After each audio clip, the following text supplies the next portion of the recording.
everybody, and welcome to Taking Control, the ADHD podcast on rashpixel.fm. I'm Pete Wright, and right over there on our drumming box, I know, is right? Nikki Kinzer. Can you hear that? Yes, it's breaking my brain. I know, especially because you're sick, and that does not help. Right. Go easy on me, please. I know.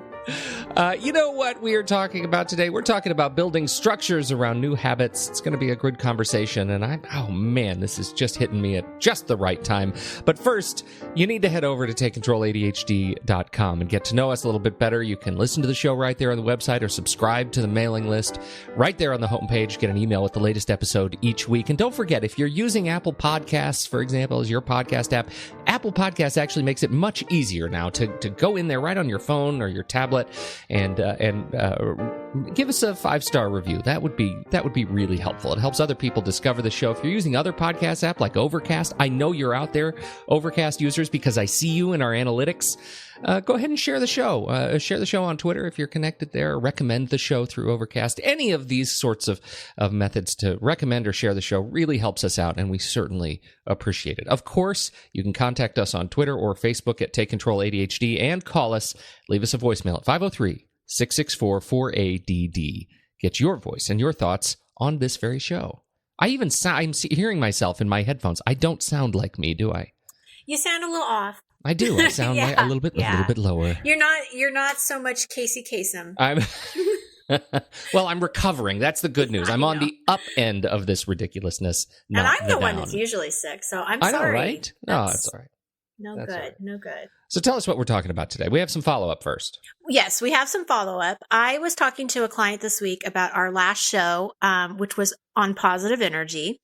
And she was sharing something with me that worked for her. And I asked her, I said, can I share this on the show? Because I think this is a great reminder and something that we didn't actually talk about last week.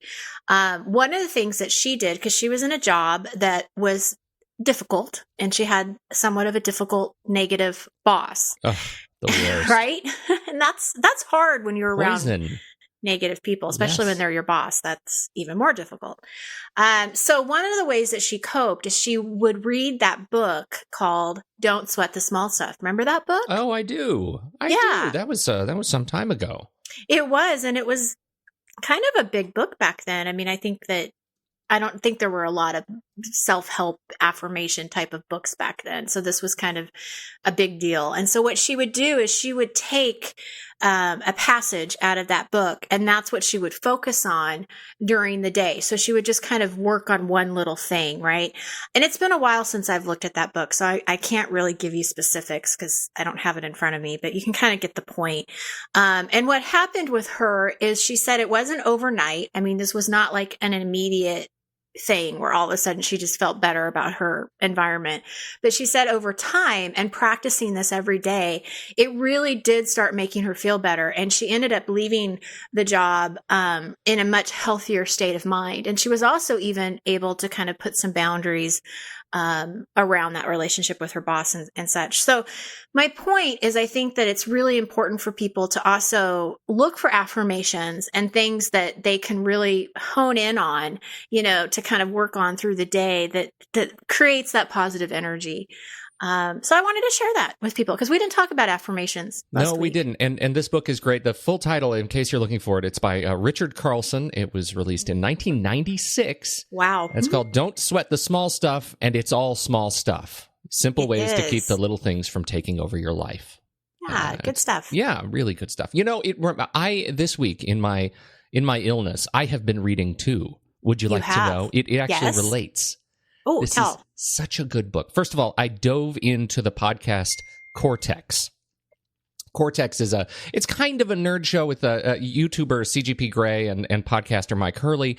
It's a good show if you're into talking about the way you can use technology to kind of provide gates into and out for the signals of your life, and really kind of frame your life and your ideal schedule. It's really great. But CGP Grey recommends this book, Essentialism: The Disciplined Pursuit of Less. And I devoured this book. I sort of fell in love with it. There are some problems with it, as there are with all of these sorts of books. But I really love the message, and as such, I have been working so hard on redefining my ideal schedule down to the minute. Oh wow! Like work schedule, or just like all schedules that you have? See, because there is, I really see it as there's one schedule. I have a schedule, right? And it's everything needs to fit in there. So I went into my calendar on the computer, and I created a new calendar, right? That has nothing else on it, and it's called Balance, and it's yellow. And on this calendar, I put in ideally every day, what time do I go to sleep, right? And I put that in on the calendar. And then the next day, what time do I wake up? Right. And I actually put sleep on the calendar. And this was a recommendation from Gray that it just in terms of planning has really helped me. So I put sleep on the calendar. What time do I go to bed? What time do I wake up? And then what do I do first? When I wake up, it's usually family time, right? It's helping the kids get to school. It's helping, pack lunches. It's doing all those sorts of things. So I put family on the calendar until, 8:30 or so. And then I put, personal or projects on there. And that may be time to stop and meditate for a half hour or and I put that on every day. And then I put work I put on from 10 to 2. And that seems like not a very long time for work every day, right? When we're accustomed to these 8-hour days. Right. But this is very much part of this concept of courageous contraction, which is, I usually spend 10 hours a day just kind of working away on things as they come across my desk, spend a lot of time in and out of email, spend a lot of time doing things that may or may not be necessarily billable for me. And I recognize I'm in a unique position of not having a 8-to-5 job that I go to every day. I work out of my house and I work for clients. And so I have a little bit more flexibility there. But what I realize is I spend way too much time not sprinting through actual productive work.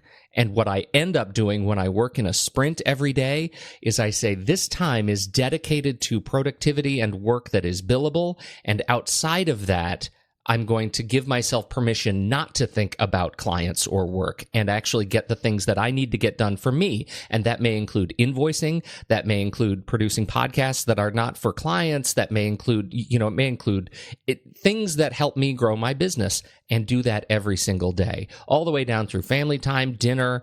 I'm putting all of this in this yellow balance calendar, and it has been magnificent.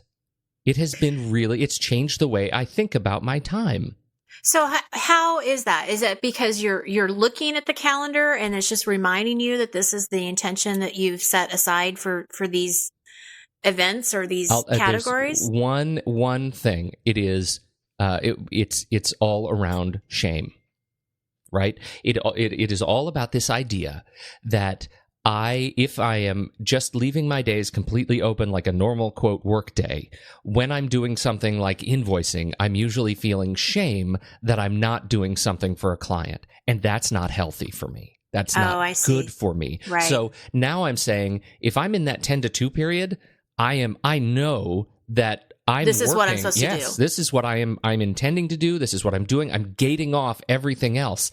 And the liberation, the freedom that I feel at the end of that workday gives me even more energy to move forward and to be more productive with the things like with the writing and the other things that I'm doing to grow myself and work on my own projects. Does it also work with the family time? Because I think that more, I'm just going to take a stab here, but I'm thinking that more people feel shame about relaxing and spending time doing personal things than work-related things, because they feel like, I can't relax because I need to do this and this and this. That's absolutely true. And that I have seen already play out. When I wake up in the morning, I know, because I have that balance calendar all written up, that the first thing I do in the morning is be dedicated, is serve the role of being dedicated to my family, of helping them start their days well. Mm-hmm. This is in contrast to even just a week ago when I would wake up and constantly feel rushed to get them out the door, to make lunches, to have them, hush, hush, hush, we got to get in the car, we got to fight traffic, we got to do this, because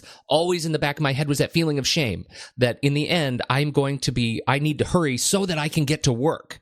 Right. And now I've just reframed what that time is. And that time is, it's a period of gentleness. It's a period of approaching the world for those couple of hours in the morning, of helpfulness and of grace. You're being mindful. I mean, very really mindful. Yeah, and that time. I have had to, I found that it has been so helpful to have this balance calendar up and for me to learn not just what I need to say yes to, but what I need to say no to. Yeah. And that's really what essentialism is all about, is this idea of saying, I know that I can't do everything. I know that once I look at that balance calendar, the new things that come into my life are going to have to be weighed against the things that I need to give up. And so one of the messages that the author Greg McKeown says in the book is, if I say, if I'm looking at a project that I'm working on right now, and I think, gosh, this project is kind of a pain and I don't really want to do it. I don't really like the client. It's kind of frustrating. And I think to myself in the context of, if I didn't have this client, to what lengths would I go through to get this client? And if the answer is probably not very far, like I would probably let some other consultant take this on or some other service provider take this on, then maybe it's not a good fit for me. And that's the idea of or courageous contraction, being able to see what in my life is not a good fit and being able to move on from it. In many respects, it goes back to some of our very earliest organizing conversations. When you talk about what are the things in your life that you don't need, that you don't use, that you don't love, and what would you do to get that thing if you found you suddenly didn't have it? And asking yourself that question, not just about the things in your life, but about the activities, about the people that you bring into your life. There's a whole episode I'm sure we could do on this idea of sunk cost bias. And just the balance that you're talking about too. I'm thinking this is another show. It's a book. It's another book show. I think you should check this book out, because I'd be interested in your take on it, and we could do a little book review show on it. We've done that before. It might be worth talking about, because it also reminds me a little bit of what Kirsten Milliken was talking about on our fun episode, is to plan fun first. Like look at your calendar and make sure that you plan that fun first, and that's what you're doing too. Is you're making time for that. It's made me much more excited about the work time too. That 10 to 2, I find myself getting excited about it. Like, okay, my day's starting now. I know I'm in a race.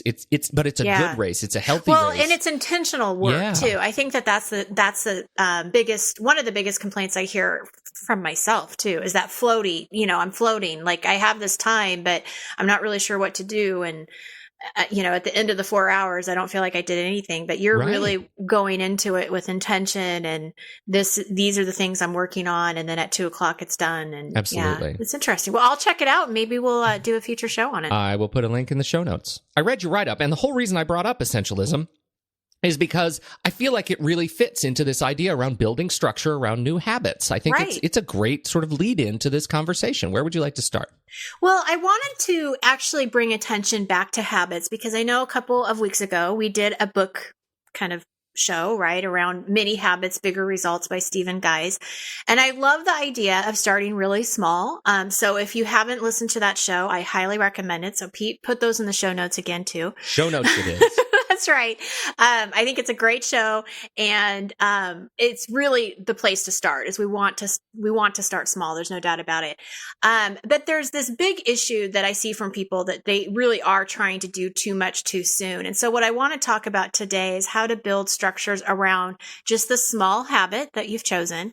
And when I say structures, I mean reminders. That's what I'm talking about, is reminders. And these structures or reminders, however you want to wordplay that, become a really important piece of success with somebody who lives with ADHD, because people with ADHD, as you know, Pete, sometimes have challenges with working memory. I don't know what you're talking about. What? Right. Huh? Who are you? What did you ask me to do?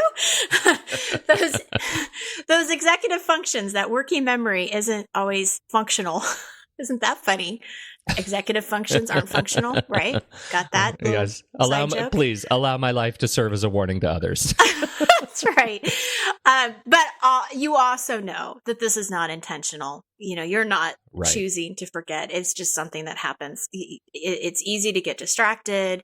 You're focusing on your work from 10 to 2, whatever it is that you're focused on. It sometimes that small habit can get forgotten.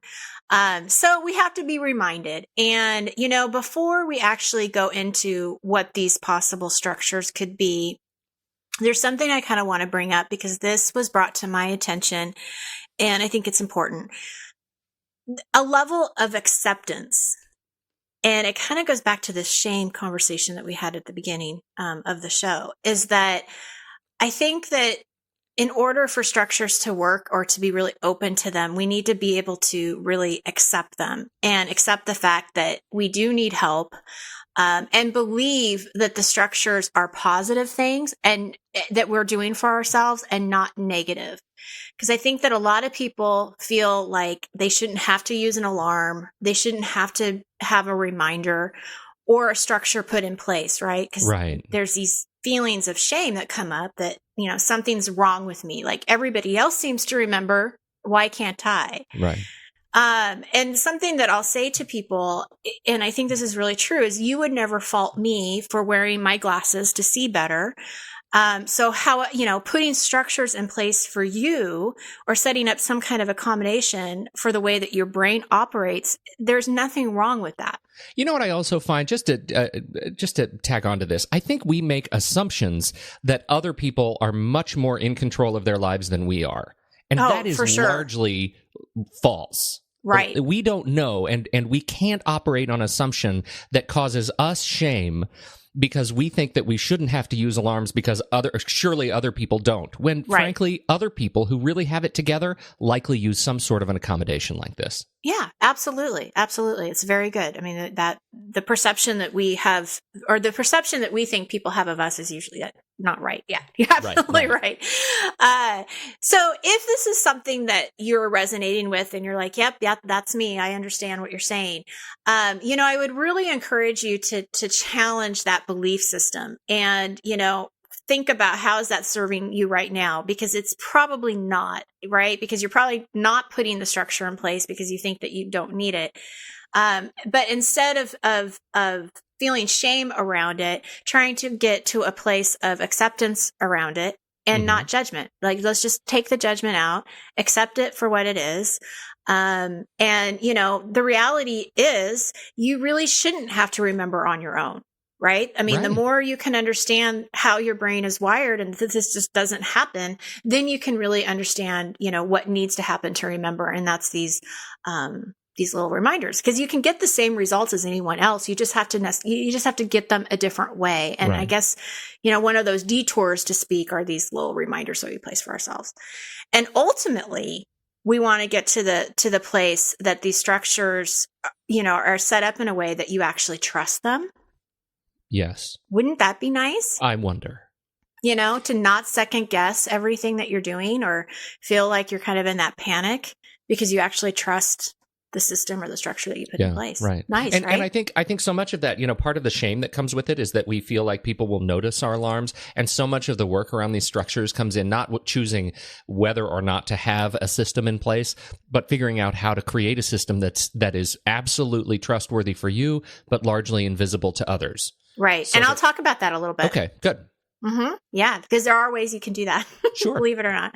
So the first structure that I'm going to talk about, and this is not going to be any surprise to anybody, it's the go-to reminder, is that alarm, right? I mean, how many, I'm sure everybody listening has used an alarm at some point in their life, whether it's on their iPhone or a timer or whatever. And these can definitely work. I think that they work really well on specific things, like especially if you have to, pick up your kids at a certain time every day, having an alarm that goes off 10 minutes before you have to do that is going to work for you.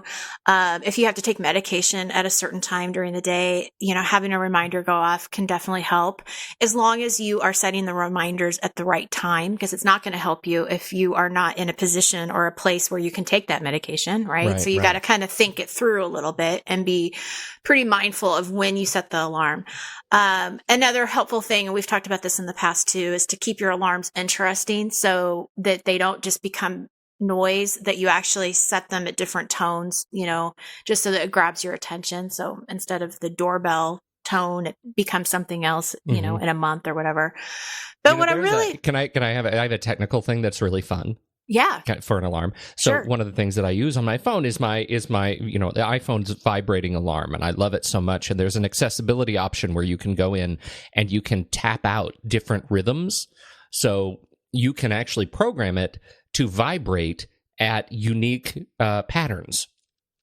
Does that make interesting. sense? So I can go in on the screen and I can tap out, bzz, bzz, bzz, bzz, bzz, bzz, bzz. So it's the Superman theme, right? Right. That can be an alarm for something that is unique, that I feel, that's totally silent, but I might feel it in my hand or in my pocket, that tells me to do something different than a different theme that I might tap out. So you can actually use vibrations. That's a fantastic way to do it. So it's kind of a hidden way. It is totally doing hidden, it. Yeah, that's right. All right. So we know that alarms can work, but one of the things that I want to talk about and highlight here is when they don't work, because they don't always work. Right. And so what I want people to be aware of or to think about is if you keep setting an alarm for something to remind you to do something and you're not doing it, then, maybe we need to think of a different way of reminding you, because I think people get in the habit of just continuing trying to make that work, and they can't. It just doesn't work for them. And I've seen it a couple of times with clients where, one particular situation, setting an alarm didn't make sense because he didn't leave his work environment at the same time every day. So he could put an alarm at 5:00, but it doesn't mean that he would pay attention to it. And the same thing I think happens with some of my college students too, is that they set it to remind them to do something, but then they still don't necessarily follow through with it. So if that's the situation, I would just consider some other options, which we're going to talk about. But, being aware of when they work and when they don't. Right. So the visual reminders are also really effective, I think, when you're not using an alarm. And one of the things that I will help set up with clients is checklists, like different checklists that they want to have, either for like morning routines, evening routines, things like that. You see this a lot with children, who are trying to do chores and things like that. But that physical checklist can be really helpful if you have it in a visible spot where you can pick it up, check it off, what your steps are. And it's just always that visual reminder that this is the habit that you're doing or whatever. So that's one way. Sticky notes. Old fashioned sticky notes, I think are great. And I think at home, you probably have less, embarrassment around it if you need to put your sticky notes in different spots. And you can certainly put whatever it is, the habit, like if you're trying to do a push-up, going back to our show a couple of weeks ago. Yeah. Right. If you're trying to do your one push-up and you put one push-up on the sticky note and you have it in your bathroom mirror and you have it on your back door. And these things don't have to stay there forever. I think that's what people have to remember, is that these are just when you're forming the habit, when you're trying to get into the habit of doing this habit. How many times can I say habit? Yeah, habit. Well, and habits are the point of habits, right? That's right. It's only a habit once you don't have to be reminded Once to do you it. don't have to remind it. Yeah. So these things don't have to last forever. But a way to do this a little more secretive is you could just have a sticky note like in your work environment that doesn't have anything on it, but it's colored. So it's like a purple sticky note, and you have it on your, your computer, whatever that is, your computer, not your keyboard, but like the desktop thing. Right. Technical term. Monitor. Yeah. Monitor. Yeah. There you go. Whatever. Thank you. You could pick your own word. Words are words. I'm pointing at it right now, but nobody can see me pointing at it. But you could put a colored sticky note and no one is going to know what that means but you. Yes. Right? Yeah. And so you encode it in your head. It's coded. Purple means this. Right. Yeah. Another idea is to kind of work around some kind of physical object or cue of some sort. And it's kind of like the sticky note idea, but I've got a couple of specific examples here. My daughter got in this habit of forgetting her homework, and she was getting really upset about it. And so one of the ideas that we came up with for her to remember is to put a special keychain on her backpack. So when she packed up her backpack in the afternoon, her cue was to see this keychain, and that was for her to remember that she needed to go get her homework. So it's sort of just, associating, same thing as the sticky note, like we just talked about, but putting it on something that, she would normally be doing every day anyway. We have a similar mnemonic for my son where we, but we use scents. like Oh, smells. good idea. Right? Yeah. And so we got a little pill box, one of those AM, PM pill boxes, and put a piece of cotton in each side. And one of them is the focus scent. Like when he's about to sit down to do his homework, he opens up that pill box, and we've associated that with, I don't remember what it was, lavender or mint or something. So that when he is finding he's really struggling to kind of connect with what he's doing, he opens up the PM pill box and he takes a big whiff right through his nose. And that smell reminds him of of the experience of working hard. Oh, that's a great idea. Right? As long as you encode that at the right time so that, when he's working hard, we have the smell of lavender around. And then the next time he wants to work hard, when he smells lavender, he's put back in that mindset, and it ends up working really well. It's like weird voodoo. It's fantastic. Oh, that's a great idea. That really, I like that. Thank you for sharing that. Well, you're welcome. I love to serve. The other idea or example I have is I had a client who wanted to get into the habit of shutting down their email at night so that when they first got in the morning, it wasn't the email that they saw first, right? So that was kind of the habit they were trying to get into. Yeah. And the way that what we came up with was putting decorated tape on his pen case, which is where his LifeScribe pen lived. And that was something that he did every night. So he knew for sure that he would always put his pen in his pen case. And so that decorated tape on the pen case then would be that reminder of, I got to shut down email first. Like I'd need to make sure I shut it down. Oh, that's really good. Yeah. It's these little things that, it's just those visual cues. And we talked about this a couple of weeks ago in the habit show about connecting the habit to something you're already doing. Because remember, you asked me that trick question and I answered it right. Yes, I do. To connect the habit. And so both of these examples above are connecting the visual cue with something that they're already doing. But I have another example. I'm just full of examples today. So I was working with a student who was having some challenges with planning her weekends as far as what she needed to study for over the weekend. And what was happening is she was looking at Monday, but she wasn't looking at anything farther. So if she didn't have anything due on Monday, then she kind of felt like, okay, the weekend was free. But then Tuesday would come or Monday would come, and then she would look at Tuesday and she'd panic because all this stuff was due on Tuesday. You can imagine how that can happen. I right? can, yes. And so what we ended up working with was figuring out, okay, when is your last class on Friday? And her last class on Friday ended at 4:35 or 4:30. So what we did is we set an alarm for her at 4:35 on Fridays, 5 minutes after her class was over, and she would hear the alarm, and then that would be the time that she would do a quick review of her following week. And then she could kind of plan out the weekend with a checklist. So she's actually doing a combination of things. She's using the alarm and she's checking her calendar and she's tying it into something she's already doing every Friday. And then she's, putting a checklist together of her to-do list of the things that she needed to do. So there's ways to actually also put all of these ideas together. Well, and what I love so much about that is that, again, it comes in the form of a sprint. Right? You sit down with intentional time to plan, and as a result, it never takes as long as you think it's going to. And the feeling of resolve that you have when you are finished with it is absolutely liberating. Oh, absolutely. Yeah, for sure. We try to do this at home too. As soon as my kids come home from school on Friday, we put our on the whiteboard, we put our, Friday evening, Saturday, Sunday schedule, big blanks up on the whiteboard. And the kids have to sit down Friday evening and put their schedule for the weekend on that board. Even if they have nothing that they're going to try and accomplish Friday evening, it's been a long day at school, they're trying to relax a little bit.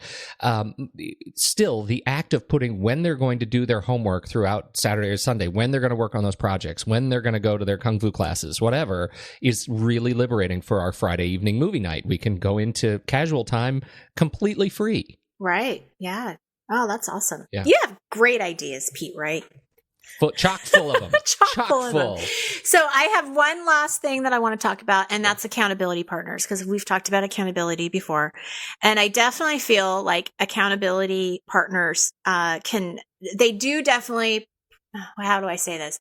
They have a role in starting new habits, right? So I think, like with my own personal situation as an ADHD coach, I will often text my clients and ask them, how are things going? What am I trying to say? Let me read you that. Okay. I'm muffled. Okay. So the last thing I want to talk about is accountability partners and the role that they play in building habits. I think that at the beginning, it's a really important role because they can definitely help you be reminded and kind of just stay focused on whatever it is that habit is that you're trying to do that week. What I want people to shy away from is not having this be their only reminder or their kind of like their only solution, because when you're relying on other people, it's not going to be very consistent. And that's even as an ADHD coach, right? Because I do a lot of accountability stuff with clients, and I will text and say, hey, how's it going? And, don't forget to do this. But it's not consistent or reliable to expect that, long term. So I think it's really great at the beginning, but definitely use some of these other ideas. It sort of ends up building the wrong habit, doesn't it? It ends up building the habit that if you don't have some sort of a mechanism for transitioning out of an accountability partner, then that means you come to expect that you'll always have an accountability partner and that you won't be able to get anything done if you don't. Right. And it's interesting because even if you're using a family member that you live with as an accountability partner, they're still not going to be consistent. Right. They have other stuff to do too. Right. And they might forget. Or, they just may not want to do it. Like I can just see my husband being like, are you crazy? I'm not going to tell you need to exercise every day. You're going to kill me. Yeah. Right. So there's roles that, you got to really think about. So accountability, I think, is definitely important. And I think there's a place for it, especially at the beginning. But definitely be thinking about other ways to instill some of these habits. I like it. I feel like we've been talking a long time. We may have exhausted the topic. I know. What do you think? Are we good? I think we're good. I feel like we're good. This has been really good though, and I think we've stumbled on ideas for more shows that spin off of this topic that are really useful. Certainly, I can tell you, useful for me. So thank you. This is a good one. Yes. Again, check out the show notes for all the links for the books and the tools that we have talked about in this show.